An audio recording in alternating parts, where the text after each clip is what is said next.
I'm Wild Bill, and I want to talk about the search for life. The story is that life originates here on Earth. Sounds reasonable, we see it all around us. The argument comes from the desire to explain where that life originates.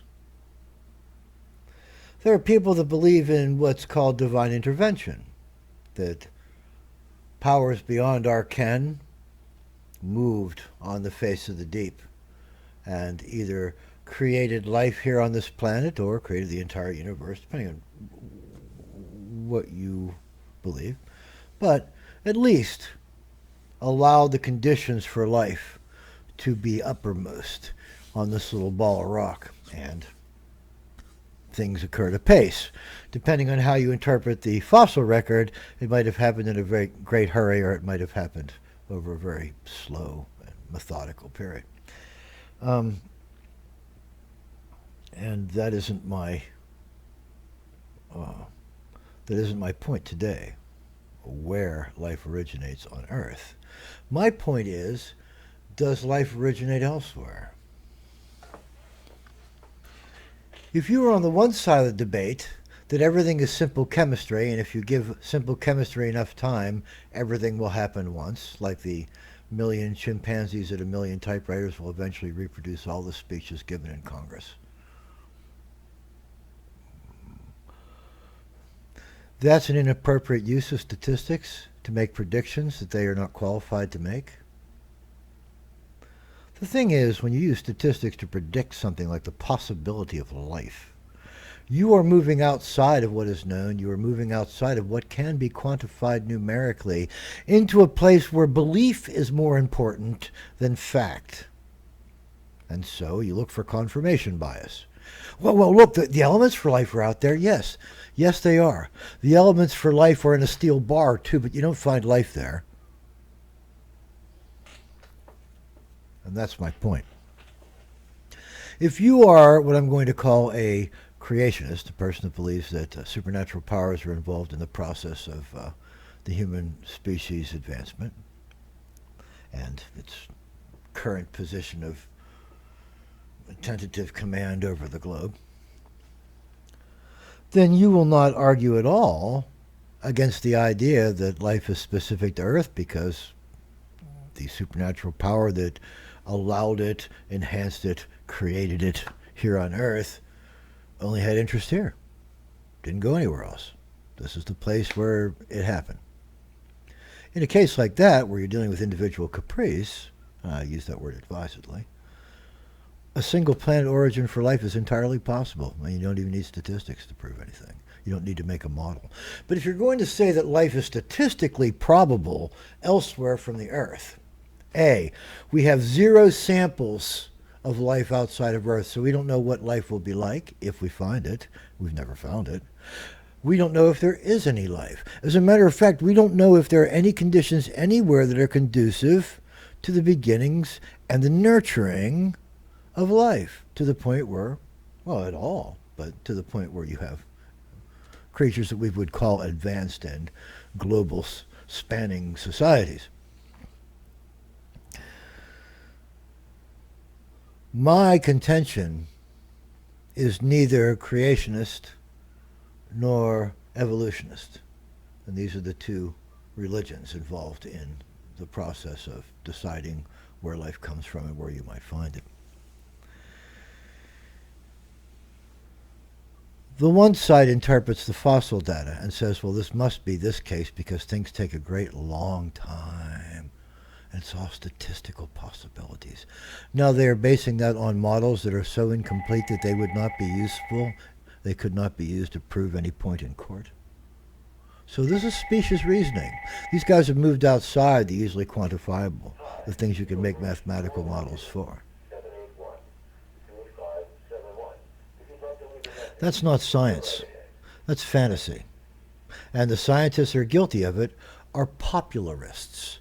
They are people that want other people to know about science. They use the search for life as a flag. Look at us, the search for life. because that's a lot more exciting than developing new applications for iridium. Yeah, that's kind of boring.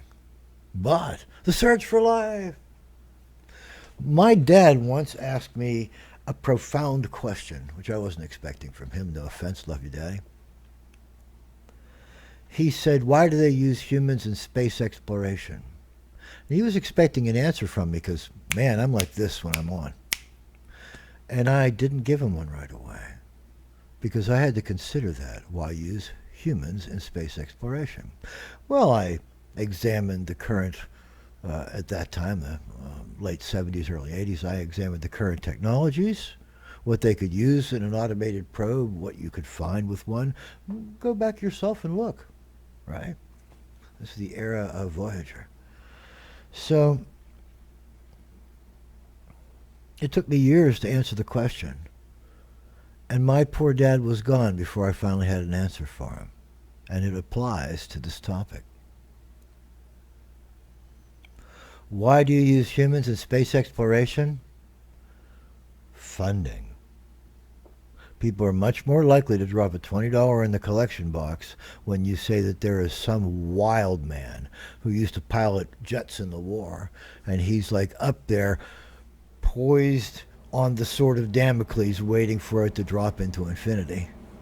What a guy. Wow, you can get behind somebody like that. That's like the world's best ping pong player. The world's best. Nothing.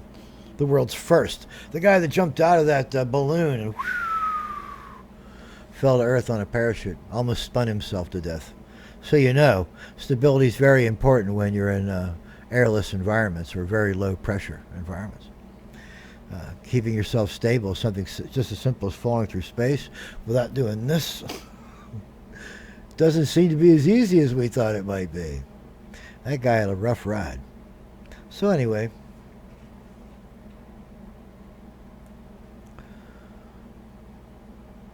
there is, at this time, no evidence that life exists elsewhere. The only evidence we have is spectrographic analysis that indicates that most of the elements that we associate with life, and of course most of the elements that we don't associate with life, this is important, do you realize? It's not just the elements for life we're finding out there, it's all the elements. All right. That they exist outside of the Earth, outside of the terrestrial sphere, out among the spheres, which create that lovely music that the poets and the philosophers used to allude to so joyfully. So there's no proof there's any life anywhere. And when a scientist or a science popularist, because they're not all scientists, they're just like novel writers like me, fanboys want to jump on the wagon. I did. I want there to be life elsewhere. I want there to be intelligences elsewhere. I want there to be seasoned, veteran, kind, loving, giving, sharing cultures out there, ready for us that when we touch them, they will make our lives better in spite of us. I hope that all exists. But I see absolutely no evidence of it. Zero evidence of it. And you can say, well, look at these people that say they were kidnapped by aliens, and I can give you two incredible explanations for how that could happen that are well within the human psyche. So I'm not making anything up.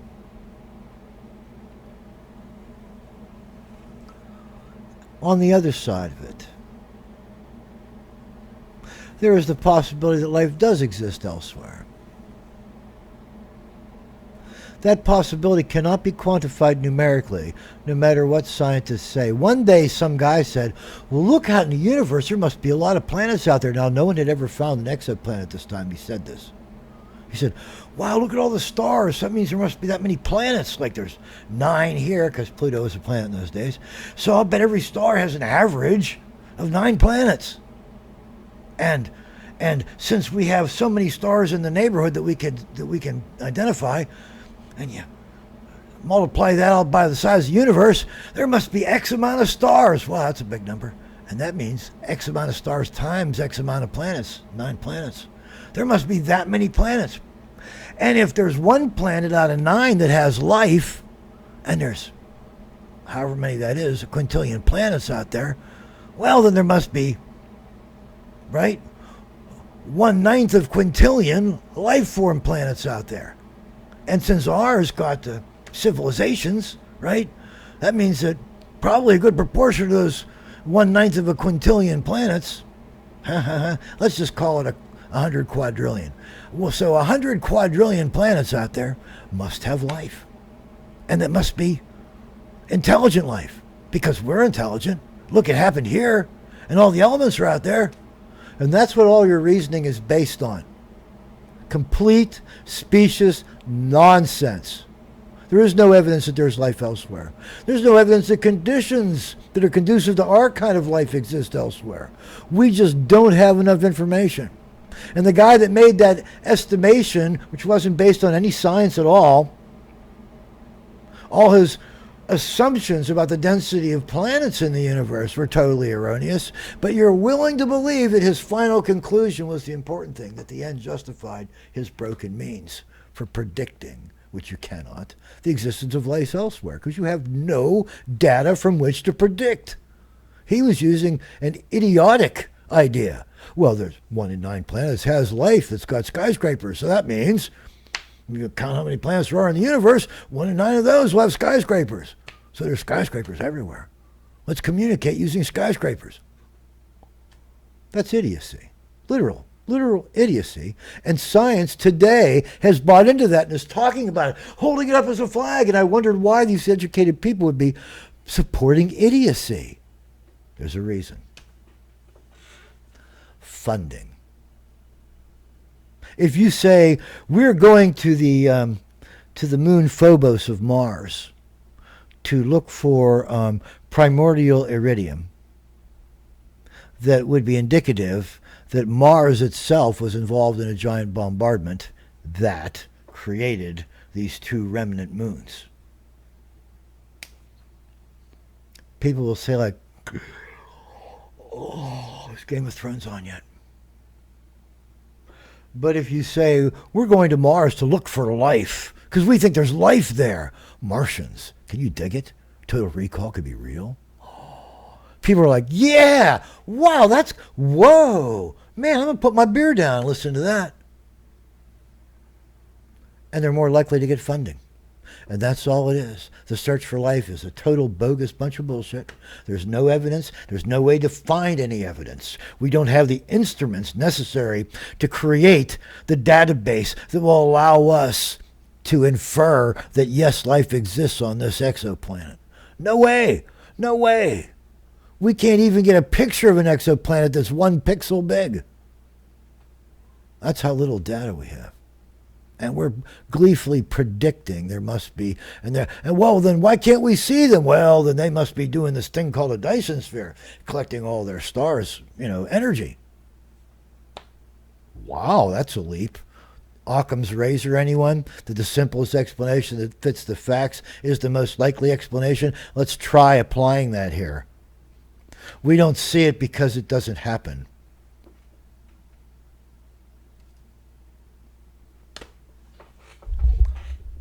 Wild Bill.